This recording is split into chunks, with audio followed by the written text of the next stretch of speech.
Welcome back, everybody, to the Even Your Dynasty show.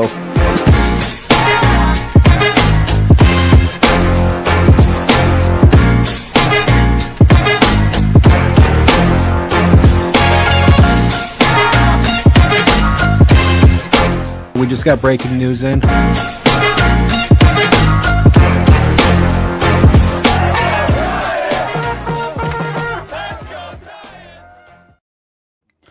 What's up, everybody? Welcome back to the Even Your Dynasty show. Dan's not quite on assignment. He's on like a partial assignment. He'll be joining us hopefully about mid-show, but Ricky's joining us today. How's it going, man? Pretty good. Looks like Dan's just out looking for the Giants offense right now. That's like finding a leprechaun, man. They pull that one off. Man. Yeah, pretty brutal. Giants lose 3-1 to the Twinkies. They'll be joining again tomorrow, or playing again tomorrow at 4:00, and then day game probably Sunday, and then they come home. It's hard to get too down after today. I mean, the hardest part was just the Paddock having a guy that's not been a great this season, having a perfect game going into it's 2 outs into the 6th. Is that when Cost broke it up? Yeah. So, yeah, not ideal. It kind of sucked. They had a chance to kind of jump on them early. Adames has a foul ball that missed being a home run by like a couple inches. Does that change the game? I mean, who knows? But the reality was it's foul. And then Paddock retired 17 straight hitters. So kind of unfortunate. But they also did just take 2 of 3 from Chicago since the last time we recorded. I think they're 3-2 in the game since then. They won against Colorado, took 2 of 3 from Chicago, and then lost today. So still have a chance for a good road trip. Hopefully they can find a way to win the next 2. Yeah. And for anybody that doesn't know, Minnesota is actually a pretty hot team coming in. I believe this is their 6th win in a row now.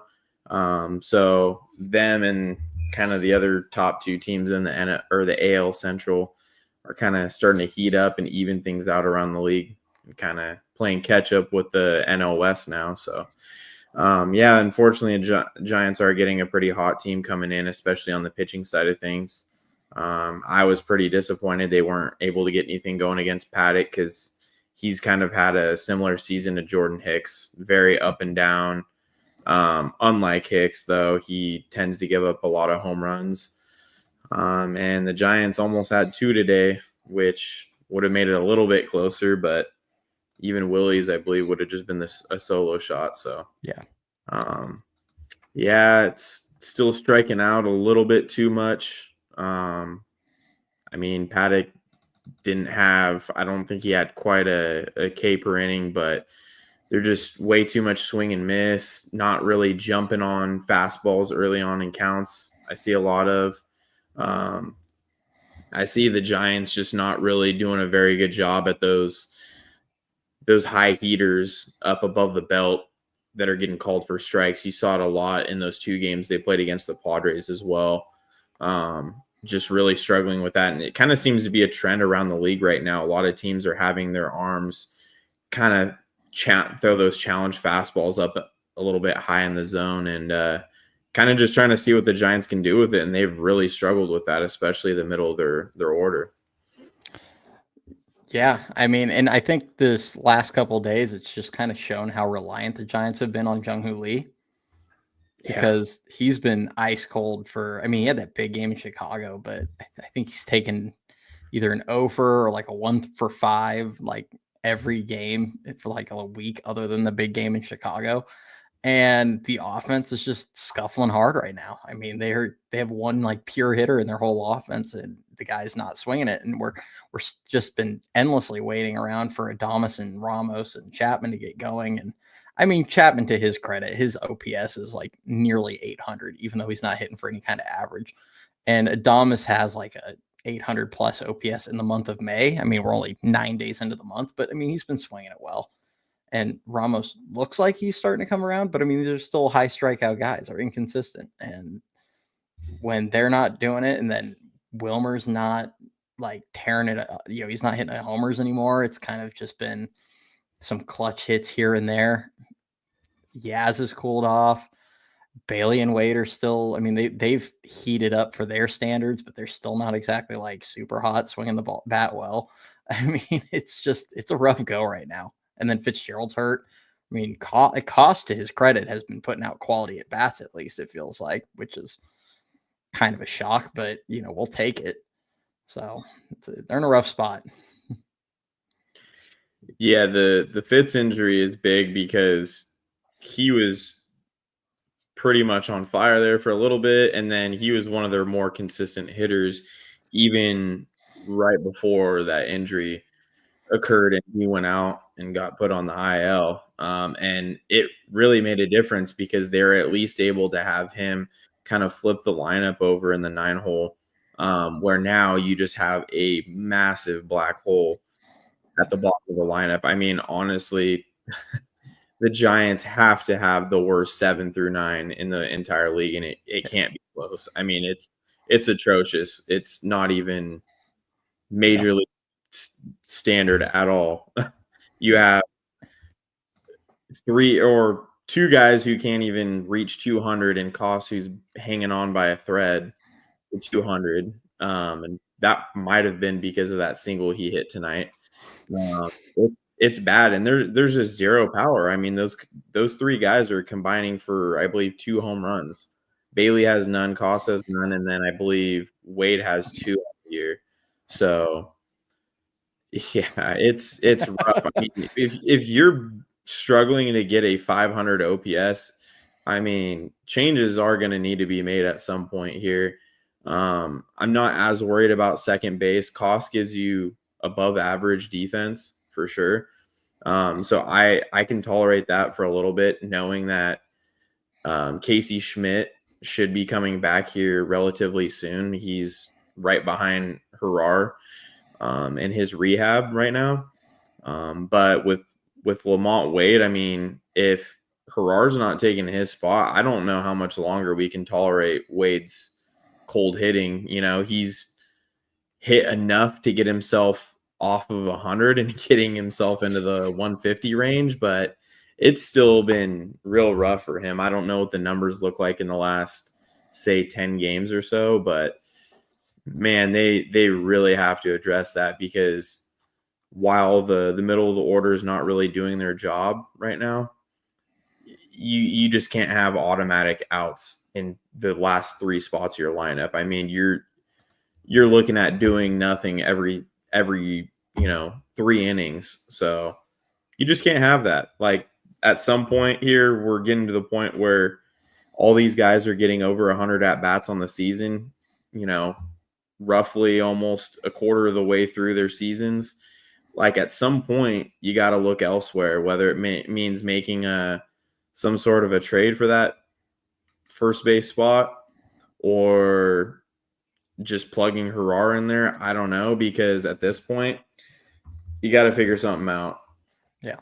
I mean, they've made it pretty clear Wilmer Flores isn't going to be playing first base anytime soon, or we haven't heard anything, at least since what we heard early on in the year, that he's strictly a DH at this point. So there's got to be a solution. You can't have a guy with not only no power, but also not hitting for average. And he's just not getting on base enough in general. Like, the walk rate's okay.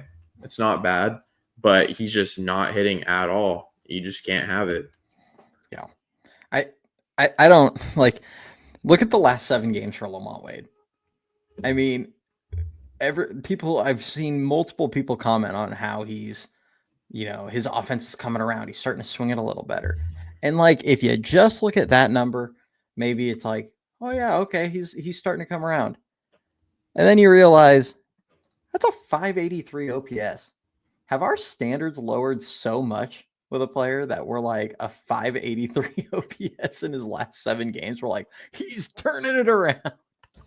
No, he's not. He's still doing nothing for us, at all. So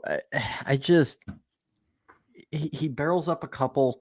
It is what it is, but it's like you said, as soon as Harar comes back, that's got to be, he's got to be your everyday first baseman.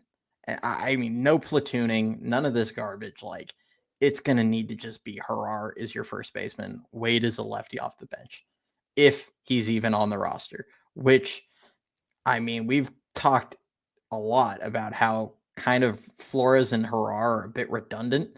And I mean, the only reason you would really argue to keep Wade, I think, is the fact that, like you said, they've kind of made it clear that Wilmer is just not going to play the field. They just want him to DH, and that's it. And I don't know if they're just trying to protect his knees, if they're trying to, if they're worried that he just won't last through the season. Whatever the case may be, it seems like they're pretty dead set on not having him play first base. But at that point, it's like, okay, so then do you wait till both Harar and Casey are back? Because I get the whole argument for wanting more left-handed bats on the team, but it's like, it's not like our left-handed bats like hitting right now. I mean, we have basically 4 lefties, and the only one that's really hitting right now, or that's consistently hit all seasons, Lee. Yaz is kind of on that cold streak as well. He's still doing fine enough that he's not really a problem. But I mean, then you look at Bailey, who hits from the left side, he's doing nothing. You look at Wade, he's doing nothing. It's like, I don't care about left or right. I care about if he can hit or not. So they're going to have to figure that out, like in the worst way. Yeah, we all said that when we were kind of making our roster predictions before the season started, and then we also said that after the season started, and look where we're at. Hitting against right-handed pitching has not at all been the issue. It's actually been more so against left-handed pitching with the righties on the team. So I'm at the point where I don't care. Anything is better than the crap you're getting from the left side this season, and just get the best damn hitters out there, plain and simple. I don't think they'll get rid of Wade when Harar comes back. I do think they would rather wait until Casey's back as well, because when you have Harar, Casey, and Fitz back, you have Fitz plugged in pretty much every day at second base, but then you have Casey who can fill in there as a backup middle infielder, and then you also have him able to fill in for defense at first base. Say if you want to take Harar out of the game, in late game situations. So because we still don't really have the greatest grasp on what we're going to get out of Harar defensively. I mean, I haven't seen anything super concerning, but we also haven't seen much out of him, especially with how little spring games were televised. But kind of what you're getting out of Casey there. He really started to get comfortable right before his injury. So I think that's kind of where we're at, and they'll let that ride out. And like Gran says, potentially a Yandy Diaz trade could happen later on, but I don't think that's something we would see until July, probably. I think they're going to let this thing play out for a while. Yeah. Rays aren't exactly playing good ball right now. So, maybe he is an option later in the season. That would certainly be a position I'd be looking at. Barring Bryce Eldridge going absolutely bonkers in the next 2.5-3 months, or shy of Harar tearing it up, or something, internal showing that they're the answer. I would certainly be keeping an eye on him in particular, Yandy Diaz. I really like him as a hitter. He's a good hitter. So, and he's starting to heat up right now too. I've been kind of monitoring his numbers and kind of seeing where he's at, because he is an absolute prime trade candidate, just as far as he's not going to cost you a ton given where they're at with his contract. I believe it's just this year and then a club option for next season. And then he's also a little bit older. He's not like a superb defensive first baseman. But he's going to give you solid production at the plate, and you kind of know what you're getting out of him. I think he's 33 years old. So he's definitely a guy to keep an eye on. He currently has 6 home runs. He's hitting 248, 20 RBIs. So he's giving you steady production. That's all the Giants could really ask for. I mean, a guy like that towards the bottom of the lineup, hitting like, say, 7th, would really balance things out, especially when they get Fitz back in there. Yeah. So, for sure. Yeah, I think Wade's going to survive until Fitz comes back, honestly. Because I broken or fractured rib, like that, you can't really rush that with baseball. I mean, he's one dive from that being a serious injury. like even more serious injury. Like if he comes back too early, I mean, you're gonna tell a guy like you can't dive, like, hey, you're a fast runner, but you can't dive, so you're gonna need to basically hug first base anytime you're on. Like that's a problem. So I mean, Yeah. I don't want to like.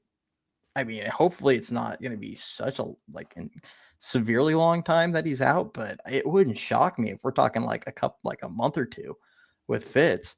So I do think Casey comes back. They're going to primarily have him over at second base. But maybe he becomes a late inning. Maybe they do a late inning shuffle if they have a lead and move him over to first for Harar and then put Koss at second. I mean, they could get creative there. But yeah, I mean, kind of the more I think about it, I'm like, Fitz might be the last one back out of all these guys. And until he's back, it's kind of hard to put yourself down to basically one first baseman. So, I don't know. Yeah, all the reporters lately have pretty much confirmed that Fitz will definitely be a little bit behind the other two because they said Harar's really close. Obviously, we got to wait for that 60-day IL stint to expire.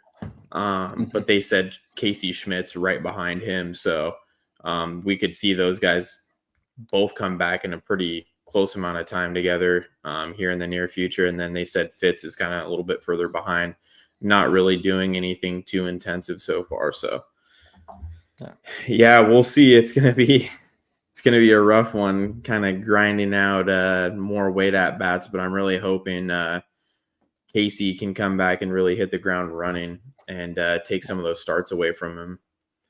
Yeah. It's hard because the fact that Wilmer can't really play the field is really hurting this team at the moment. Oh, yeah. I mean, I sent out something the other day because Luis Matos has 3 great games in a row, which I'm going to just be open, everybody. I'm not going to sit here and be like, oh, I'm trying to say there it is. He's a starter the rest of the year. That's not where I'm going with this. But, one of the things Bochy used to do is he always used to ride the hot hand. And Luis Matos in a 3-game stretch was 4 for 3 with 2 home runs, a double, 2 walks. And the most important thing to me is he saw 22 pitches out of the zone and he only chased 2 of them. So his plate discipline was much improved, which when he went on his heater last season, he was swinging at everything. And teams took a week or two to figure out, let's just stop throwing this guy strikes. And then all of a sudden he plummeted, fell off the earth. And this year he wasn't. This time he was actually being disciplined with his at-bats. So is he fixed? I mean, who knows? Probably not completely. But the reality is he's hot. And they turn around and then proceed to sit him 2 straight games with a day off coming right afterward. So they sit him 3 straight days where he doesn't get at-bats, and then he gets 1 at-bat in the 9th inning against a pretty tough closer today. And that's his only luck he got, and 1 at-bat in 4 days after a heater. And I just think that's just terrible management. And part of the issue is that a lot of people were going, well, who do you sit? And I'm like, well, you could get creative to get this guy in the lineup. There's a lot of options, whether that's, any of Ramos, Lee, Yaz could always use a day off here and there. But even more so, like you can give Wilmer a day off at DH. Or the other obvious one was Wilmer goes and plays first base for a day, and then you have Luis Matos DH instead of Wilmer. But the problem is apparently Wilmer can't play first at all. He's a DH only. So we're caught in this spot right now where we're trying to find at bats for a guy that's hot, and we're stuck trotting out the dude, Mr. 500 OPS. And it's like, it's just killing us. Like, well, they've got to figure something out with Wilmer that they can get him in the field. So, yeah, and I mean, what did we complain about all last year and with Soler in that DH spot until they traded him? And then what did we say we didn't want to see going into this season with the roster? We did not want to see them pigeonhole themselves into one single player in the DH spot because it really hurts your bench. It's kind of really a double-edged sword this season with the roster that they have, because on one hand, we are applauding Melvin and company for, having continuity with the lineup and sticking the same guys out there every single day because it gives chance guys' chances to break out of, slumps. But at the same time, they're also just not doing a good job at all of mixing in the bench guys. And I'm not saying go with the Zaidi, Gabe Kapler mindset and mix guys in every single day and have all these weird wonky lineups depending on matchups. Yeah. But you do have to do a better job of mixing guys in, because how are guys ever going to pick it up and help you out when they're covering somebody else's day off? I mean, everybody complained early in the season how horrible Huff, Koss, Matos, Schmidt, all these guys looked at the beginning of the season, but it's not right. It's like these guys are getting, 3, 4, 5 at bats a week. Like, I don't think people quite realize how difficult that is when you're a young player trying to establish yourself. Like, veteran guys on the bench can handle that a little bit more because they know how to prepare for those situations. But a guy that has a little bit more pressure on them to produce, otherwise they could be looking over their shoulder and be going back to Sacramento soon. It's a whole different mindset for those guys, and it takes guys a while to be able to adapt to that. So, while Melvin has done a good job on a lot of fronts, that is definitely one of my biggest critiques with the way they ran this team this year. Specifically with Matos, because I wouldn't say like Huff or Koss have really gotten super hot at the plate yet, but you got to play the hot hand at some point and just say screw the matchups, because you're going to need all these guys to contribute at some point. Yeah. No, I completely agree. We're in a tough spot right now, where it's like a few people have said, and you've said, where we have three, Harris says it great right here. We have like three pitchers hitting in a row at the bottom of our order right now. And when you have a guy that's swinging it well and you don't play him, I don't really care what position those guys play. Like, you got to find a way to get that guy in over one of those guys. So if that means telling Wilmer to figure it out and protect himself at first base and just get out there, then so be it. But it's tough. So hopefully, Harar, you said, I think you said Harar's date is like the 23rd. Yeah, his is coming up here real soon. Could probably look that guy up, and then I would anticipate Casey being about a week behind. I know Casey's already been doing baseball activity, but yeah, they haven't really given a set time frame on him, so it's kind of hard to gauge. Yeah, that could be fast or slow depending on how desperate they are. I mean, one thing to keep in mind, they always, a lot of people have always said, you can't really judge until the 40 game mark. What's tomorrow? Yeah. Tomorrow will be game number 40. So I think we are getting close to the time that we can confidently judge some of these guys. So George asks, help, fellas. Do you guys think a trade of Wisenhunt, Tibbs, Wade, and a couple lower prospects get a trade for Devers? And would you guys want Devers? Would Rafael Devers play first base for the Giants? Yeah. No. I don't think there's any chance in hell he's going to be willing to play first base. And I mean, are we going to trade him to DH? Would he DH? Like, that's the next question. In this environment, I don't see any chance in hell that would happen personally. Yeah. And I mean, everything we're seeing daily with his comments and his issues going on with the Red Sox, he does not sound like he wants to budge in the least bit. Yeah. I mean, I know the Giants look good right now, but I don't think that really means much at all. Yeah, no, for sure. Love him as a hitter. I'll sit there and I'll openly talk about how much I think he's a great hitter. I think that, like, obviously that part of his game is fantastic, but man, you're talking about a guy that's being pretty cancerous for Boston, and you'd basically be trading for him, asking him to do the same thing they're asking him to do that's pissing him off. So I don't know. Because, I mean, what, are you going to move Matt Chapman on third base?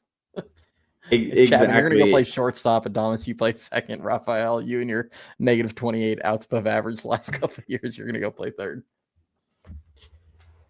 Yeah, you have a third baseman right now. You can pretty much take yourselves out of the running of trying to go and trade for Devers. any team, and especially the Giants. You've got the best defensive third baseman in the league. You're not moving off of that guy. No. And especially not with some of the hiccups Willie's had at shortstop. While he hasn't been terrible, I mean, you're not gonna move that guy over there. And again, Tom, we're kind of beating a dead horse here, but Devers is not moving off of third base to play for the Red Sox or any team. It's just not going to happen at this point. If he's going to do it, you would think it would just happen in Boston. I mean, he's got a great hitter's yard over there, and that division in general is a great division to hit in. I mean, you don't really have a pitcher's park there. Unless the Yankees minor league stadium where the Rays play is a pitcher's park. I don't think so, but yeah, there's absolutely no reason that Devers would do that here. So we can kind of just put those to bed. Yeah, he's not even playing second this season. He told Boston to kick sand. He hasn't gone and played there either. So I don't know. What about Yoshida? I know he's basically a DH, but something more valuable than Wasteful Wade. That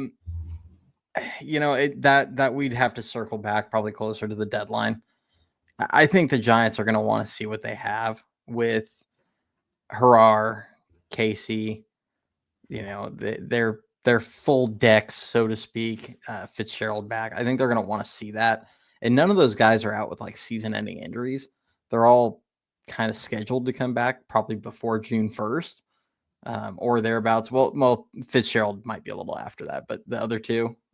So I think they want to see what they have. I don't think, and also it's just so hard to make a trade this early in the season. I mean, what day did Luis Arraez get traded last season? I feel like it was around mid-May, but that's like a rarity. It was very early. Yeah.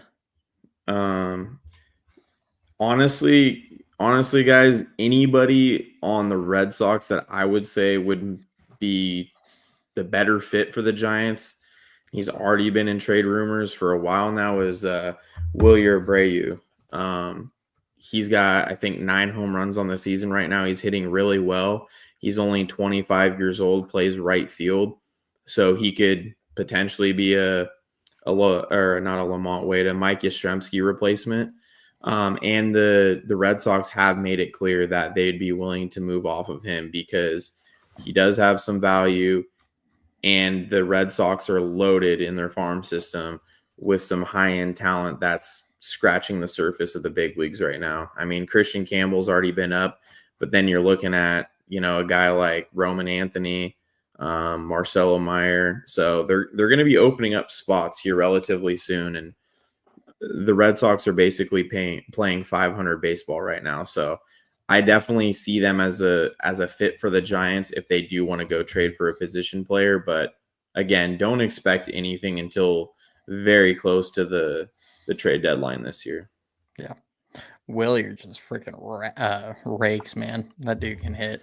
I remember last season saying, I wonder if we could get him for like one of our young pitchers. But then he took off, and it's like, okay, we're probably going to be sending pitchers plus. Like that's going to be a pretty decent haul. That's going to have to go back to Boston because I mean, this is a guy that. Small sample size his rookie year, but his OPS each season has been 862, 781, and this season early on, it's a 950 OPS. So I mean, this is a guy that's just kind of hit since he's been up. He's only 26 right now, and or is he 26 or is it age 25? 26? Okay, it's his 25. age 26 season, but he's 25 currently. I mean, this is a guy that's gonna, you've got 4 years of control after this season. That's where I was just gonna go with that. Yeah, like you want to make that deal, you're gonna give up a little bit of a haul for that. So I like him though. I mean, he's a good player. His defense, you might not watch it too closely, but I don't think you'd be putting him in right field, not in San Francisco.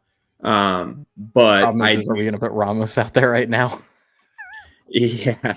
That's already been a huge topic of conversation right now. So, especially this road trip alone, pretty much anywhere on the road this year, it seems like he's had some kind of weird little hiccup, or it's a play where he has caught the ball and he's made it look very scary. But going back to Abreu, I think he is a good fit for the Giants too, because he's not just dependent on the home run ball. He does have 9 home runs this year, but he is a guy that hits for a pretty high average as well. So, yeah, I think he would be the much better fit for the Giants if they are going to go after somebody. And yeah, they would have to give up a little bit, but again, the Giants are kind of working with a little bit of a surplus in pitching in the upper minors, and I definitely think they could package a couple guys without it like significantly dampering the future of the team, Yeah. I mean, they're already at a point right now, and of course Verlander and Hicks and Ray aren't going to be here long term, but they're already at a point where they can't even start Birdsong, and then you've still got Harrison who's pitching out of the pen as well, and you have Wisenhunt, who I would argue probably deserves to make an appearance in the big leagues at some point this year. So you got 3 guys outside of Roop right there that are kind of all waiting in the wings that, you might want to trade from and learn from mistakes that you've made in the past where you've been a little bit timid at the trade deadline and not wanting to part with guys. And then you look a year or 2 later down the road and you're like, man, I really wish I would have traded those guys before their value bottomed out and they're kind of more of a 4A player, or they're just not what we thought they were going to be. Yeah. Yeah. I mean, and how many times did we watch Farhan take a guy and then just waste his value? I mean, I could think of like 4 different people off the top of my head that he just let their value, wither away. I mean, the reality is you look at guys like Luciano and Matos, their value is pretty much gone. When Ramos came up last season, his value was basically gone. Joey Bart got traded for a ham sandwich. He got traded for Austin Strickland, who's getting kind of lit up, knocked around in high A right now. I mean, it's like he had no idea how to properly handle assets. Like when you have guys of value, you either got to commit to building behind those guys, or you've got to trade them for guys that you do want in the building while they have value. And right now, like you said, there's a bunch of guys. Seymour's down there having a nice year overall. I think he pitched today, though. He might have gotten knocked around a little bit in Tacoma. But he had been having a good year overall. Wisenhunt's been really good. Wisenhunt's completed 7 innings in consecutive starts in AAA. He's been super efficient with his pitches. Now, does he make mistakes here and there? Of course. He's kind of been a little bit prone to home runs. They're not always happening in the launching pads. Funny enough, he hasn't really pitched too many outings in like the really bad parks in AAA. Most of his starts have either been in Sacramento or they pitched in. This is now his 2nd start in Tacoma that he's made. He did get knocked around in the first one, but this last one, I think he went 7 innings, 2 earned runs. He's been really good, and his changeup's lethal. I mean, I think you're going to see him in the pen by the end of the year, honestly, in San Francisco, especially the way they've been handling these starters. I do think you're going to see him in the pen kind of at some point. We'll see whenever we're going to see Harrison or Birdsong in the rotation, but they've just got so many guys that at some point you got to either crap or get off the pot with them. Like you got to start building behind them in the road, on the big league staff, or you got to start trading them for guys that can help your offense. Because good God, this is really rough watching this offense they'll have days, they have moments where they flash it, where they get the big hits. And that's the one thing they've been good. I think they're like 4th or 5th in baseball in runners in scoring position right now. Like they're pretty high up. So situationally, they've been really good, but on the whole, it's like we're having too many of these days where they're struggling to score a run or 2. Yeah, they're just not getting enough guys on base right now, plain and simple. And it's just been kind of feast or famine. You see so many innings where it's 1, 2, 3, 1, 2, 3, 1, 2, 3. And that's where I kind of say that black hole in the bottom of the lineup is really killing them. And if you think of it this way, they go and get somebody to plug in at first, whether it's Harar or a veteran first baseman. and you put them in like the 7 hole, and then you have Fitz hitting 9th, and you have Bailey sandwiched in the middle, all of a sudden it doesn't look so depressing at the bottom of the lineup where you're just wasting at bats every 3rd inning. Like I said, I mean, they had, I think it was the 2nd or 3rd inning in today's game. They literally got in and out of that inning in 5 pitches. Like, I do want them to be more aggressive if there are good pitches, early on in counts, but, 5 pitches, it's like at some point here, you're that number 3 hitter in that inning. You look and it's like you might want to take a couple pitches just for the sake of getting that guy's pitch count up. And I know it's the 2nd inning. It doesn't, you're not looking that far ahead that early in the game. But still, when you're in the hole and then all of a sudden you're on deck and then you're coming up and the first 2 guys just got out and say 2-3 pitches, use your head a little bit and have a little bit of an approach up there and make the guy work a little bit. It's just at some point here, I mean, like you said, we're about to hit the 40 game mark. Guys, it is not too early to be having these discussions.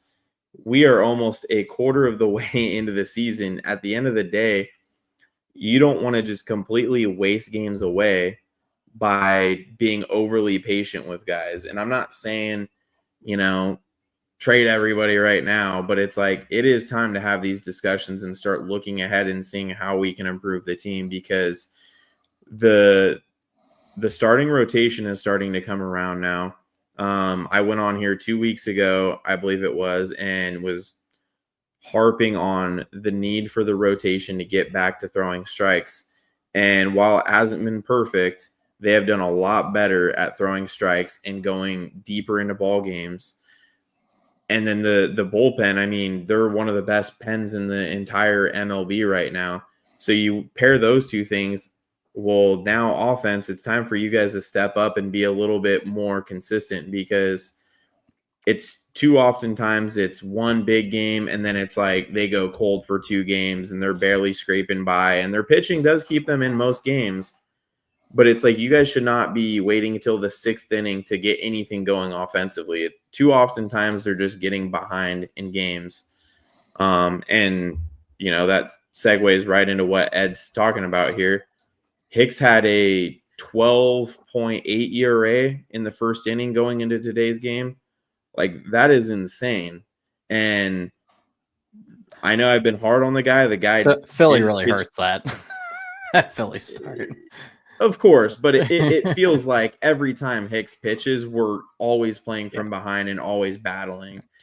And you can't have that. I know the guy, I'm not going to harp too much on the guy today because he did give us a quality start, and you take that every time. I am never going to complain about a quality start. But just in general with this guy, we cannot be playing from behind every game. The Giants just do not have a consistent enough offense to be doing that. I do think if the Giants make a couple ads, even if they're a little bit smaller of ads, I do think that they will be a top 10 scoring offense in the league. So yeah, they're literally right on that cusp, but you're going to need a little bit of consistency at the bottom. Yeah. And realistically, they need a difference maker in the middle that can push some guys down a bit. If you're hitting Flores 6th or 7th, or if you're hitting Ramos is hitting 6 right now. But I mean, if you're bumping Elliot Ramos all the way down to 7, like your offense should be just fine, especially if you have a guy like Fitz at 9 that's going to turn it over. They've got to figure out something in the middle. But Ed says random with Hicks stats in the 1st inning. Should we try an opener for him? Harrison 1 or 2 innings and Hicks, kind of like it. Well, I guess here's my question: if we bump Hicks to the 3rd, is he gonna just do it in the 3rd? Like, is it just so we can hopefully not be trailing after 1, or is it hoping that it's just some weird voodoo going on with him in the 1st inning, or is it just Hicks takes time to settle into games? I mean, there's actually a number. Jeff Young posted this. Let me pull this up for you guys. And this is the big thing that I've seen with I 100% agree with him here. This matches up with what I've seen over the last 2 years. Opposing hitters against Jordan Hicks with bases empty, they're hitting 202 with a 620 or 623 OPS. If my math's not failing me. With runners on base, 355 with an 874 OPS. He doesn't pitch around trouble. He doesn't pitch well with runners on base. He struggles to throw strikes. He struggles to get ahead of hitters when guys are on base. He doesn't deal with adversity well. Like that's been my biggest issue with him. And I say that as like a defense makes a mistake, he doesn't pick them up. He walks a couple hitters. Seems like they always score. Like it's just there is a problem with him when guys get on base. And would going to the pen solve that? I don't know. I couldn't tell you. I mean, his stuff would clearly be a little bit better. I mean, we saw this guy throwing 104 in St. Louis back when he was there, but he's also throwing, his stuff has improved this season. And you look at the numbers and guys are hitting for a higher average against him. Guys are swinging and missing less than they did last season. They're striking out less than last season. I mean, it's just, we can argue about we can make the luck argument, but the reality is at some point it's just is what it is. Like, I don't like to speak in expected stats and things like that. Like, you are what your numbers are. And right now they're not good for Jordan Hicks, especially early in games. So I don't know what the answer is there. Like Ricky said, I don't want to go too hard on a guy that just gave him a quality start. He was definitely not their issue today. The defense did let him down for 2 of those runs, arguably. The one that Correa knocked in probably should have gotten thrown out. Patrick Bailey had all day to get that guy out at second base and did not make a good throw. Ty France would have been out by a mile if he just makes a decent throw. And short-hopped Willie. Willie didn't come up with it, is what it is. And then the other one, does he end up scoring the next hitter? Because I think there was only 1 out, but they were holding the runner at third, and then Ramos didn't come up with it. Do they end up scoring on the next hitter? Possibly, probably. But the reality is that a defensive miscue allowed the run to score then. So it's hard to get too hard on him. Like it was 6 and 3 earned runs, and it easily could have been 6 and 2 earned runs. So, and he was pretty efficient. He was getting ahead of hitters today. This was one of his better starts, in my opinion, even if the numbers don't necessarily agree. Just watching it, it was one of his better starts this season. But it's still it's May. I've said it all off season. I'll keep saying it. Wake me up in July if he's still doing it, or wake me up in early August if he's still doing it. If he's doing it, I'll eat crow. But I don't see it. Yeah, and I mean, today is not really the day to get on Hicks's case too much just because there was no walks. He had the 1 hit batter, but yeah, to your point, it's not bad luck with Hicks. It's really a matter of, not throwing strikes, not throwing competitive pitches to get guys to chase. And everybody thinks of him as like a high strikeout guy because of his velo, but the guy's not even averaging a strikeout per inning. So like at some point we got to come to grips with reality on what Hicks is. And at least as a starting pitcher, he is not a big strikeout guy. He is a ground ball pitcher. And when you're a ground ball pitcher and you don't throw strikes, it's not a good recipe for success, because the reality is ground balls occasionally are going to find holes. You see it with Logan Webb sometimes. Logan Webb is a number 1 pitcher majority of the time. However, there are those starts where every single ground ball he gives up is just finding a hole. That's just the way it goes. But you also need to be able to get a strikeout at times when you need one. And Jordan Hicks just does not do that. Yeah. I mean, I just went through every year, and you go back to when he was a reliever, 2023, 83rd percentile strikeout rate. Mm-hmm. So it's like he could pitch around trouble. Yeah, he walked a bunch of guys, 15th percentile on walk percentage, over an 11% walk rate. But he was also striking out 28% of his hitters. He could pitch around that. If you get a guy, let a guy on, he was striking guys out. and still had a 96 percentile ground ball rate. So like he wasn't reliant on balls not finding holes, which is currently where he's at right now. We go up a couple of years, he's down at 20.6%. Now that's actually up. This number was down a bit early, when I had looked at this previously, because like 2 starts ago, he was down in the 19% range. It's up a little bit. But I mean, last season, 20%, this season, 20.6%. The walk rate's actually better this season than it was last season, I believe, by a little bit, by like 0.7. And the ground ball rate's up, and and everybody will point to like the expected ERA and the FIP and all that stuff, and it's like, oh, he's just having bad luck. But it's like, when you're a pitch to contact hitter and you're working from behind on a bunch of guys, like hitters, when they have their opportunities, especially against a guy that's throwing 96, 98, 100 miles an hour, they're not necessarily up there just going, oh, I'm going to just try and park this one 10 rows up. Like, if you're throwing 100-mile-an-hour sink, there's a lot more hitters that are going to go, I'm just going to take what the defense gives me. If this guy's going to leave a giant hole, if they're going to leave second base, the right side open, and this guy's throwing 100, I'm just going to look for hard stuff away, and they're going to just punch it through. And then everyone's going to look at the numbers and be like, oh, they had an expected batting average of whatever. It's like, no, that's just decent hitting. Like, a guy just is beating it by, you have great stuff and you can't get him to whiff or chase. So I don't know. I don't, Ricky, everybody here knows where Ricky and I stand on this. We think he needs to go to the pen sooner than later. But it's hard to sit there and pound the table after a quality start, So yeah. I'm not going to go too hard on the guy. I disagree with the fact that it's a luck based thing. Yeah. It's just his age combined with what we've seen over a pretty big stretch of baseball, and you've got multiple young arms that have higher ceilings as starters.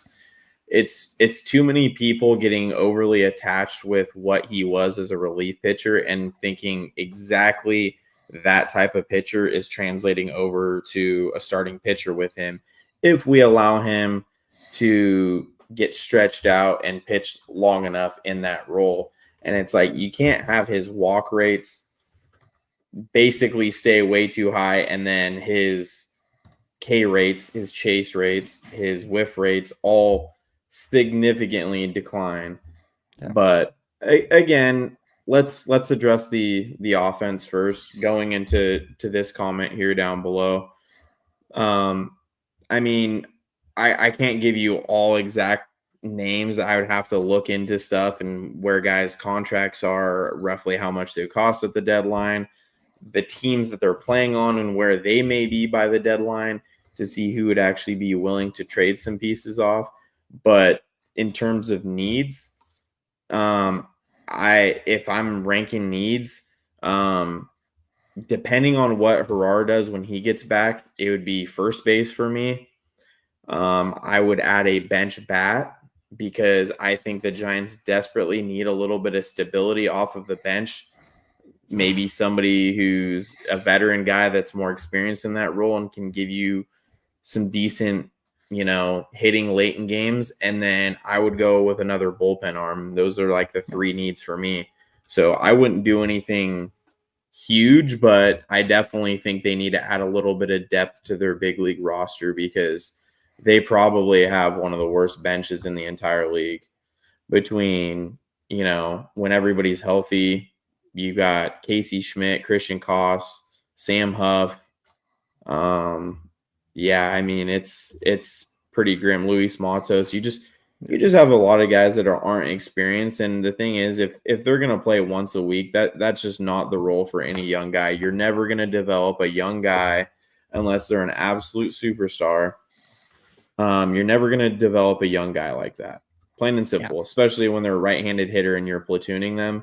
There are not enough left-handed starting pitchers in the league for these guys to get consistent opportunity. Oh, God, Rengifo has been terrible this season. For some reason, I thought he was actually swinging it pretty well. He hit 300 last season. I thought he was actually playing pretty decently again this season. I hadn't looked that closely.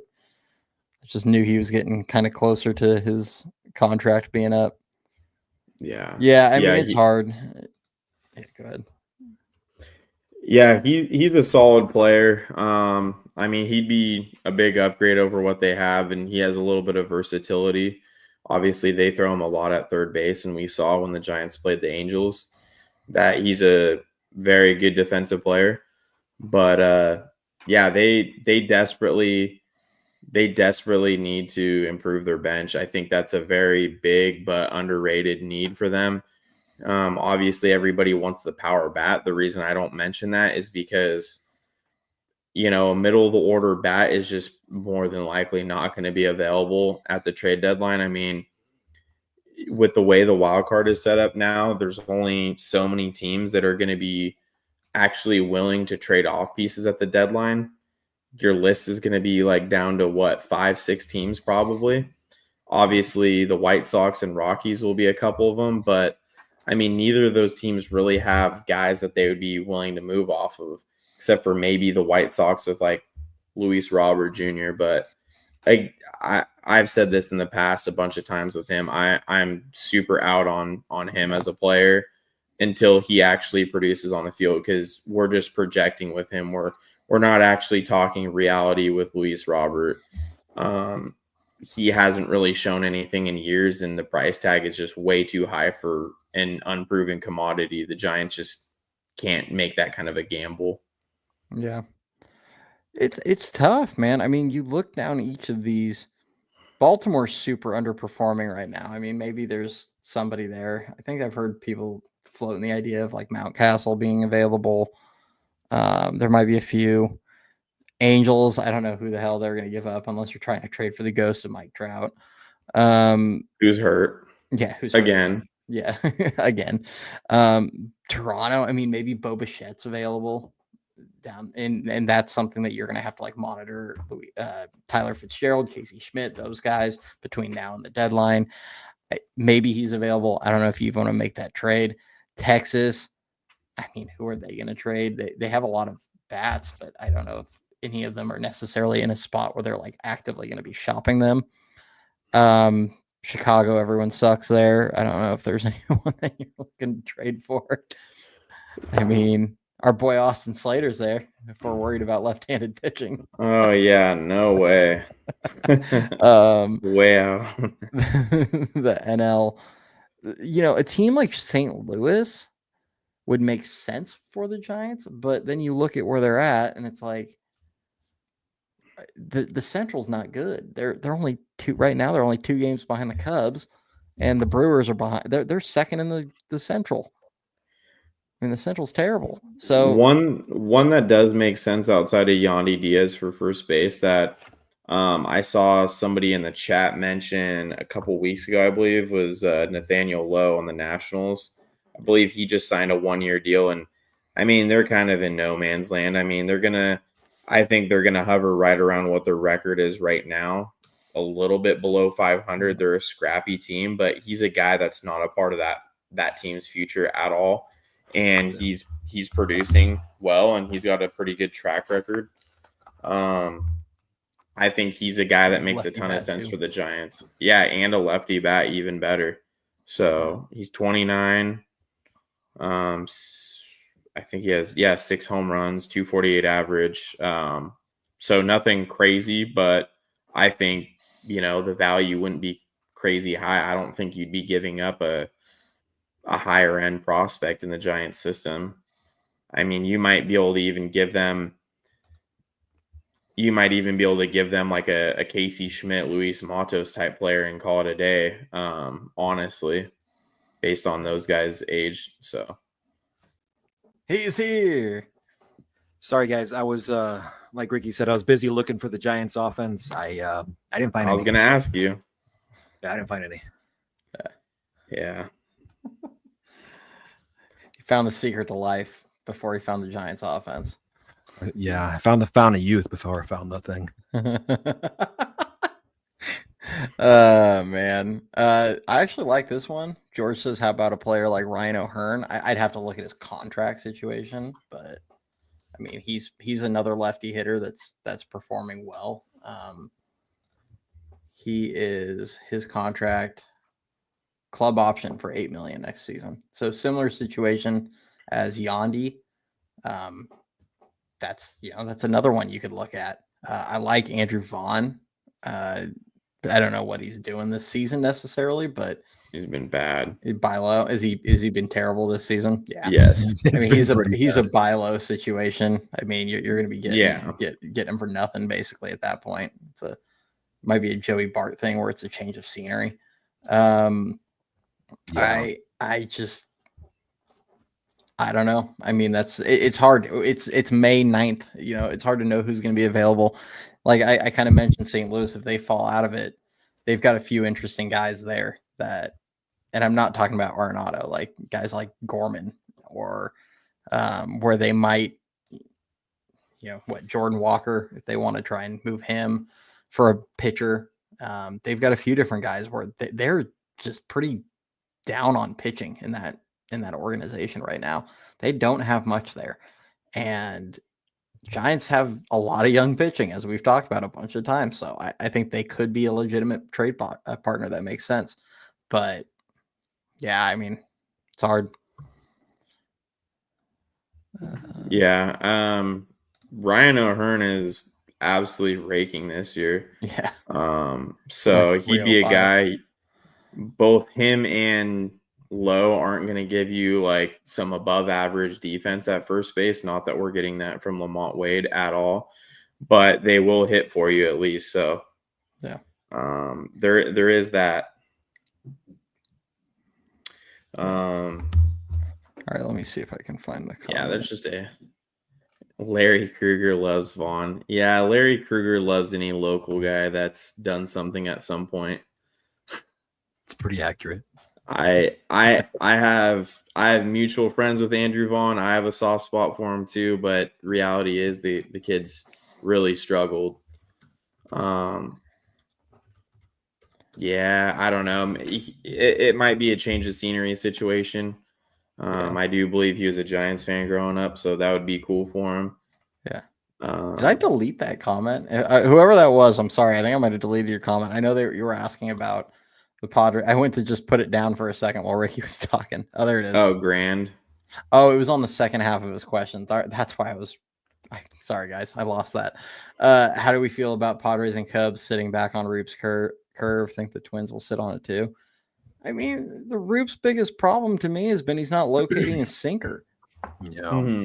When you're not throwing strikes and you're falling behind hitters, and then you're not, when you do get it in the zone, you're not getting it at the knees, like you're going to get knocked around as a sinker baller. Every team knows he has one elite pitch, and he's got his sinker that can play well off of it if he locates it. But if he's not locating it, they all know the pitch he has the best feel for is his curveball. So just sit on it all day long. And until he can beat you with his sinker, like that's all you got to do. And it's unfortunate. He's actually the guy that probably, like, if they were going to pull someone from the rotation right now, it is probably going to be him. Just the way Hicks has been throwing the ball the last couple starts. And Hicks is actually getting a little deeper into games and things like that. And I think Hicks will last a little longer, where they'll eventually have to make the change. But yeah, I mean, it's tough. I wouldn't be shocked if the Twins do the same thing. And now, granted, if they are gonna sit on that, and it is a start where he is locating his sinker, well, you very well might see him go like 6 scoreless or something in that start. So, we'll see. Oh God, I just pulled up Vaughn's numbers. Yeah. My mind. Also going back real quick to our earlier conversation, Harar is, I think it's tomorrow, is the 2-week mark from him getting activated off the 60-day. Assuming he's ready to roll and everything's good to go, 2 weeks from tomorrow, he will hit the 60-day mark on the IL. So that's when he can return. And then like we said, Casey some point after that. And honestly, it might be within a couple of days after that for Casey, because I know he's done a lot of actual baseball work, not just rehab and stuff like that. So maybe I'll message Casey. Yo, when you Yeah. playing again? Get the inside info. Oh man. You gotta ask if the jock is clean. Bro. Coming off the IL. Fresh Oh start. yeah. Oh yeah, because Slesser did put that out. Interesting. Didn't even see that. Well, if anybody's wanting to know where the Giants' offense is, adjacent, I mean, the San Jose Giants showed up today. They've hung 16. So, maybe the Giants just left their offense in San Jose. Did you guys discuss the differential in stolen bases and stolen base attempts throughout the system? No, not yet. Oh, yeah, no, we have not. Yeah, that's a good point to bring up. Literally, San Jose and Eugene, they're like ranked second in stolen bases and attempts. And then once you get up to sack, you're almost towards the bottom. And then San Francisco, even more closer to the bottom. Someone posted the specific numbers on there. I'd have to take a look. Jeff, let me pull it up. Yeah. Was it? Yeah, that'd be a good one to talk about because they started out the season pretty aggressive on the base paths. And then I don't know what changed, but haven't really seen much of it. I mean, granted, your fastest player is on the IL, but still, they were getting steals out of Chappie, getting attempts by Willie. So I don't really know what changed. Yeah, see, this is the one I was talking about. Yeah. And my reply to that was that McRae only having 5 and Sacramento's killing them because that guy, I don't know what's happened in the last 2 years. He just doesn't run. He is so fast and he refuses to steal bags right now. I don't know why. For comparison's sake, Hunter Bishop and Marco Luciano each have 3. Yeah. In Sacramento. You should not be within 2 of them when you've played 35 games. 10 plus is where McRae should be right now. But you look at San Jose, you look at Eugene. Eugene in particular, I'm actually a little shocked San Jose has more. Probably lower level of competition, so they're just running more. But Dakota Jordan has, I think, 12 or 13 right now. They have guys like Walker Martin will swipe you a bag when he gets on base. Gutierrez swipes you bags. Diaz, I think, even has a couple. I think even Jacob Christian swiped a few. I mean, he's not known for his speed, but he's got a couple. Up and down the lineup, Darby showed up. He's already swiping some bags in his week that he's been back. But Eugene is the one that really makes a ton of sense because you look up and down that roster right now, and you got guys. Yeah, you got guys like Jonah Cox, Quinn McDaniel, Zane Zielinski, that are just. I think each of those guys is between 8 to 10 steals right now, and I mean Zielinski's only been there for 3 weeks, and he's first or second on the team in stolen bases. Jonah Cox only 50 last season, so. Yeah, Zielinski is only is 3 behind Jonah Cox right now in far less games. Yeah, so pretty nuts. No, for real. They have speed in the system. It's no longer where I feel like the Giants system is just completely barren when it comes to speed. It felt that way for a long time. Just average athletes across the board. Yeah, right. It was Ricky's favorite, drafting the Christian Arroyos and Joe Panics in the first round with limited athletic ability, not power bats. Yeah. But they can defend. And that was about it. And hit a little bit. But yeah, that's a tough number. I mean, I don't like to see it. And then in the major league roster, they started it was 18 of 21 stealing bags, and then the last however many games are 4 for 9. I think Jeff posted a follow-up stat in these replies here. I don't know. I'd have to. No, it wasn't this one. Maybe he posted it somewhere else. I know somebody brought up the specific numbers on there, but yeah, it's not pretty. I don't even feel like it's a. It was up there, I think. Yeah, right there. It was the same. It was the same one that we were just looking at. I don't even feel like the Giants have gotten away from stealing bags. I really just think it comes down to what we were just talking about a little bit ago, where the Giants are just not getting on base enough because We saw it in the game in Chicago. Brett Wisely threw down 2 bunts, not good ones, but he threw down 2 bunts in the same game. And at least one of them led to a run scoring. And when he bunted over the first baseman. yeah, and I feel like the Giants have still done a good job at driving in runs off of sac flies and stuff like that. I just feel like they have toned down the aggressiveness a little bit on the bases, but like I said, they're also not getting on base nearly enough right now. They've done a good job at cashing in when they do have guys on, but I was going to say, here's the numbers for you. So like you said, they started 18 steals and 21 opportunities to start the year. Since then, they have 4 steals and 9 chances.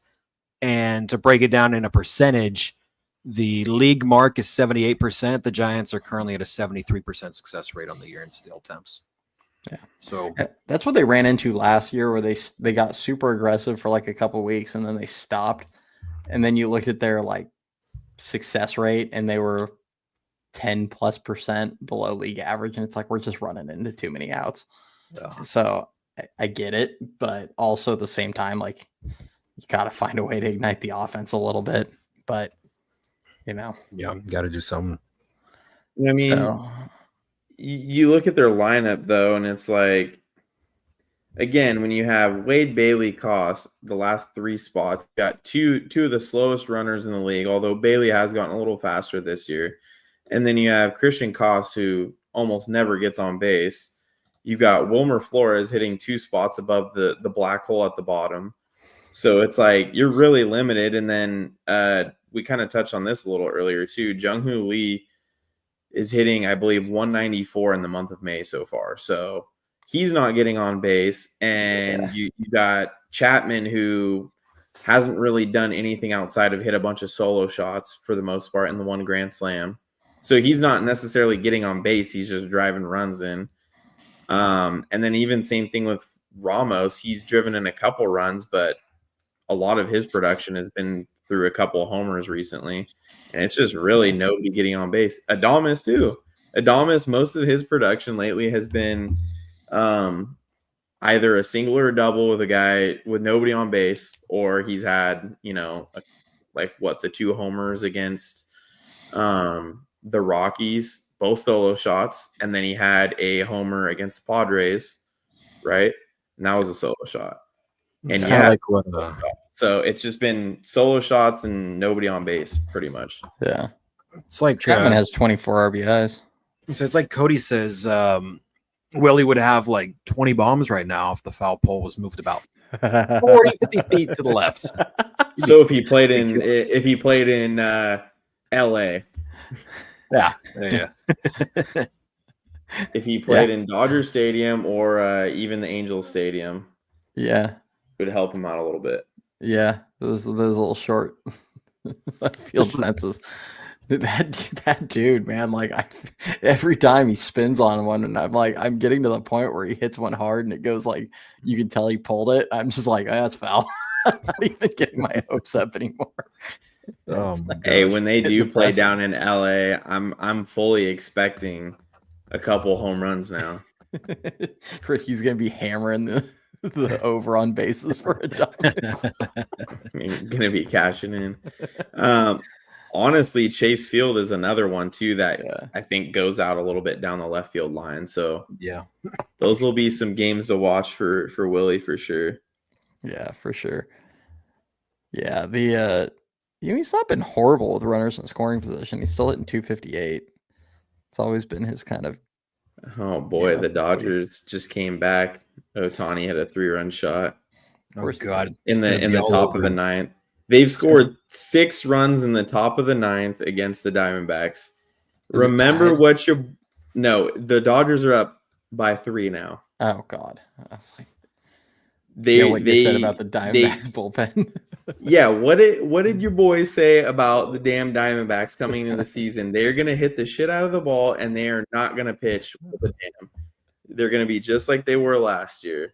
Just a very lopsided team, and their record speaks for itself. They're scoring a ton of runs, but they're giving up a ton, and it's killing them right now. Yeah.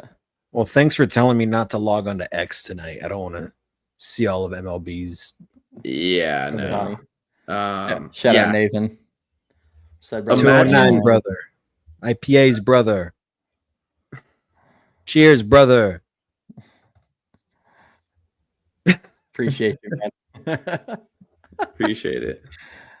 All right. Anybody has any topics they want us to cover? We were going to aim for like an hour and a half on this. So we might go just a hair past 10 o'clock. So if you guys have anything you want us to talk about, throw it in there. Majors, minors, whatever. There has been some good stuff down on the minors. As long as you don't look at Richmond. Dude, what's going on with them? Dude, they've been outscored. What I think they lost 7-0, 19-0, won 2-1, and then lost 7-0 again today. Yeah, bro. They've been outscored like 2-35 or something. It's insane. They're about to get kicked over to the Eastern League and get out of the Eastern League and get replaced by the Staten Island Ferry Hawks. Oh my God. His Dan's relegation is go-to. in minor leagues. It My should favorite be. team. Hey, they could do that if they wanted to. If Yeah. a team has a good enough stadium for it. I just want to know who would win a best of 7 series, the Staten Island Ferry Hawks or the Weichuan Dragons. That'd be a good matchup. Is Pablo still on the Ferry Hawks? He is. Yeah, babe. My money's on There's him. there's a couple other big names on that team, I believe. I actually have seen some stuff on them recently. It's probably because Dan's in the talked about algorithm. them enough. Yeah, exactly. Yeah, dude. It's always listening, man. Now I'm kind of transitioning more to the Weichuan Dragons, though. That's where I want to. Hey, they've got a pretty sweet stadium, man. That's where I want Lamont Wade Jr. Right to on get the traded water. to. That's awesome. Yeah, looking at Complex League is back. So I know a lot of people, a few people asked about them on my last minor league update. Rainer Arias, he's playing down in Arizona right now, Complex League. Johnny Level, he's another guy down there. He's off to just a scorching hot start. Yeah, he's look good. Yeah, he's hitting 421 with like a 1237 OPS right now. Mm. He has like 4 doubles and a triple. Drew a couple walks today. Also stole his 3rd bag already of the year. The only thing he hasn't done is hit a homer yet, basically. Arias is hitting 353, 921 OPS down there. Maui Ahuna's down there, doing probably rehab, I'm guessing. Oliver Tejada's down there. Keep an eye on him. He's another guy that's a highly rated prospect. I think the MLB Pipeline might have him in their top 30. I don't know if Baseball America does, but he's a guy to just kind of keep an eye on. He's down there. And then there's a few other guys, a lot of guys that did really well in the Dominican League last season that are kind of debuting stateside right now. Did you guys talk about Walker Martin's Grand Slam yet? We did not, but yeah, Walker Martin, RBI triple and a grand slam today. He's got 5 ribbies. Yeah, it's having a night. Yeah, have a night, kid. Love to see it. So big game from him. Hopefully I will say he's made improvements to his strikeout rate this season. That's been nice. I will always preach patience with some of those guys, but it is a bit alarming when a guy in A-ball is struggling to. If you guys want to see the clip, there's this cool Instagram page called SF Giants Cove. Yeah, that's where you can catch the highlights at. Nathan, I say yes. Yes and yes. Initially didn't want Adamas, but the life and joy you can bring to this team is something else. Yeah, I mean, the vibes. He's bringing the vibes. That he is. Also, have you guys seen this? This is hilarious to me. Wait, what? Why is that whose bright idea was that? That's not Walker Martin. Dude, we gotta screenshot this. This is going straight to Walker Martin. Yeah. DM it to him, bro. Like, nice beard, buddy. Yeah. Yeah, I mean, That's funny. if you look at his K rate, I mean, that was just brutal. 46.3%. The walk rate's down this season. That's Patrick Bailey numbers right there. See, this is what gives me hope that like the numbers aren't pretty. I mean, now granted, that's going to go up. That's gone up. All this has gone up because the guy has a triple and a homer today. But like, this is what gives me hope right here. If he can keep whittling that down, that is going to be due for some. Was it? We'll call it. Yeah, that's going to have to like regress to the mean at some point. Like that's going to have to improve because you look at his average on balls in play previously, and I mean, guys aren't going to hit 400 plus. I wouldn't rely on that on batting average on balls in play, but I would bet that like that'll at least get to the mid 300s at some point. So, which point he could be swinging pretty well. So, but I'm dying, man. I can't get over that. That's just hilarious. Yeah, it's funny. Ziggy says, "I hear you." As a 6 That's awesome. Oh man. Did you message him? I posted on Instagram and I tagged him in it. I said, "Congrats on becoming the Giants' new closer." That's awesome. Oh man. All right. Yeah. Anybody else have anything they want us to touch on before we hop off? Throw it on in there. Otherwise, for those of you that joined tonight, we really appreciate you guys. If you're on YouTube, make sure you hit the like, hit the subscribe. Helps with the channel growth and all that good stuff. We do have, speaking of prospects, we are in the works trying to get a pretty big name over here to join us for a video, so that'll be fun. Whenever that happens, I will let you guys know. But yeah, I mean, do you guys have any other topics you guys want to jump on? Because I don't really have anything. This is to the San Francisco Giants. See ball, hit ball. Thank you. That is all.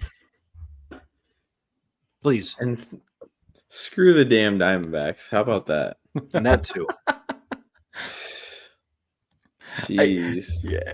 And it's hard because now that the Giants are actually like close to the Dodgers, I mean, we're like almost a quarter of the way through the year now, and it's like okay, well now you definitely got like we need teams to start beating the LA a little bit. But like before the year, I was like, I don't like saying this, but we were almost better off with the Dodgers just beating up on every other team in the NL West because kind of felt like going into the year it was like, oh, we're gonna play for second place, but. I got the update from the MLB app, and it's all caps. Ohtani for the lead. It's like, bro, I don't care, man.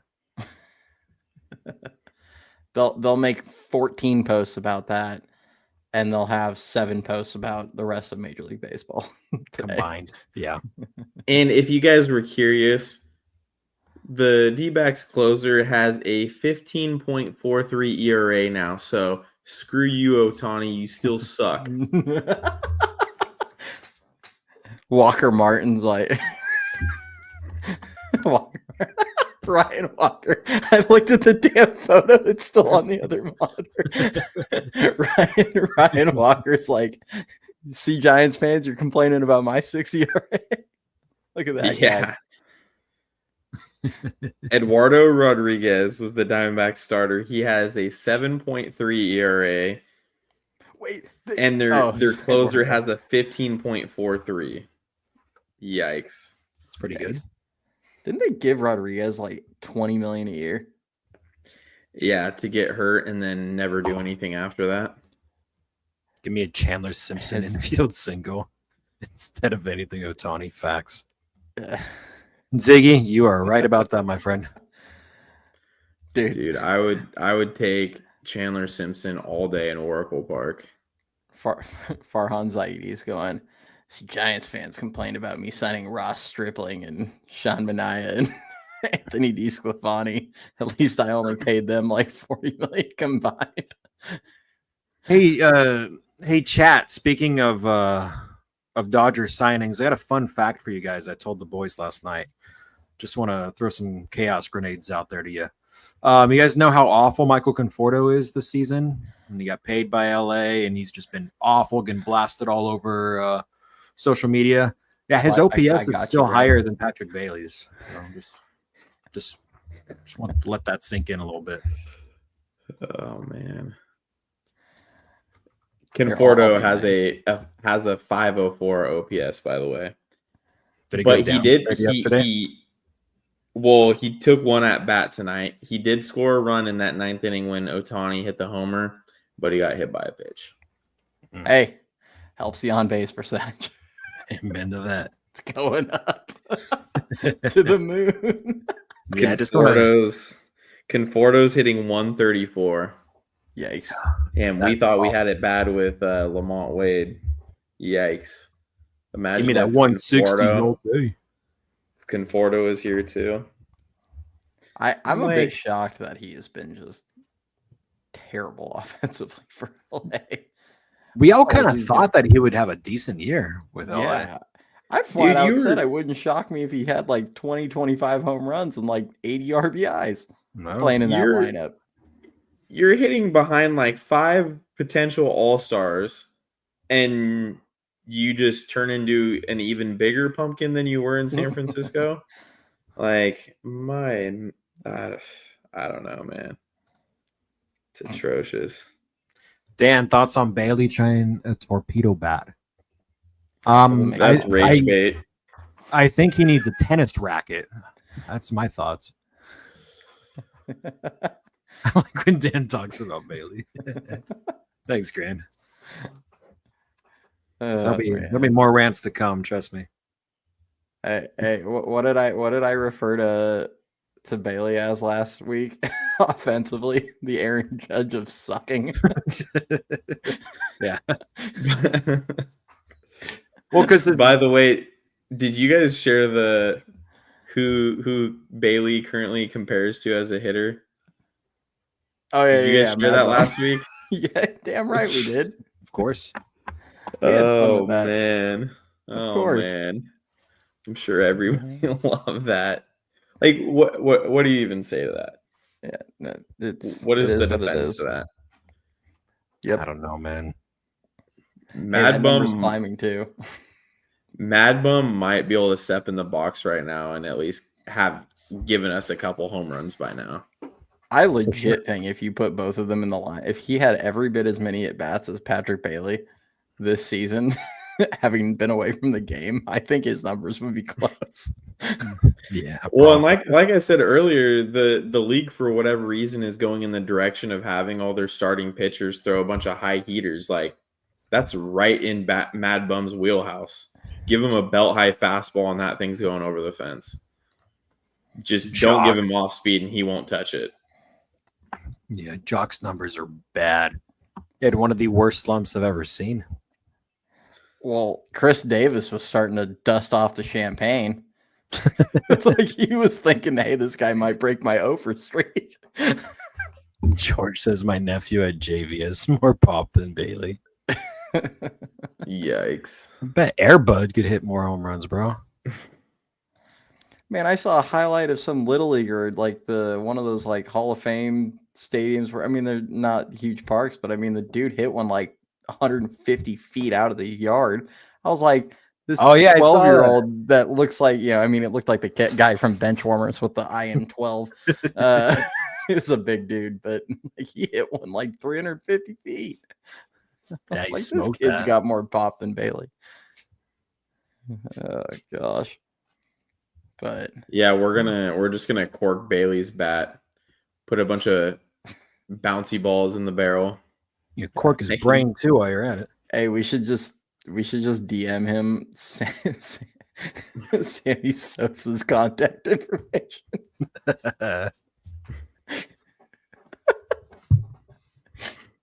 All right, we'll hop off on Bailey. I'm sorry, everybody. Sorry, guys. I was late. I was late to the show. You know I had to do it. Of course. But I think after that, I don't think we really have anything else. It's been kind of a quiet week as far as storylines go. Appreciate everybody hanging out, though. It's always fun to BS with everyone and talk a little ball. We'll definitely be back next week. I am going to try and post the video next week about kind of guys that I feel like should have gotten promoted. I didn't have time to do that this week. Sorry for that. But that is kind of on my list. Other than that, unless something big, we'll have the minor league update and we'll do our weekly live show. So, you guys got anything you want to add before we jump off? I thought I already did that, but I'll reiterate. Guys, hit the ball. Thank you. You heard it. All right, everybody, go Giants and have a good one.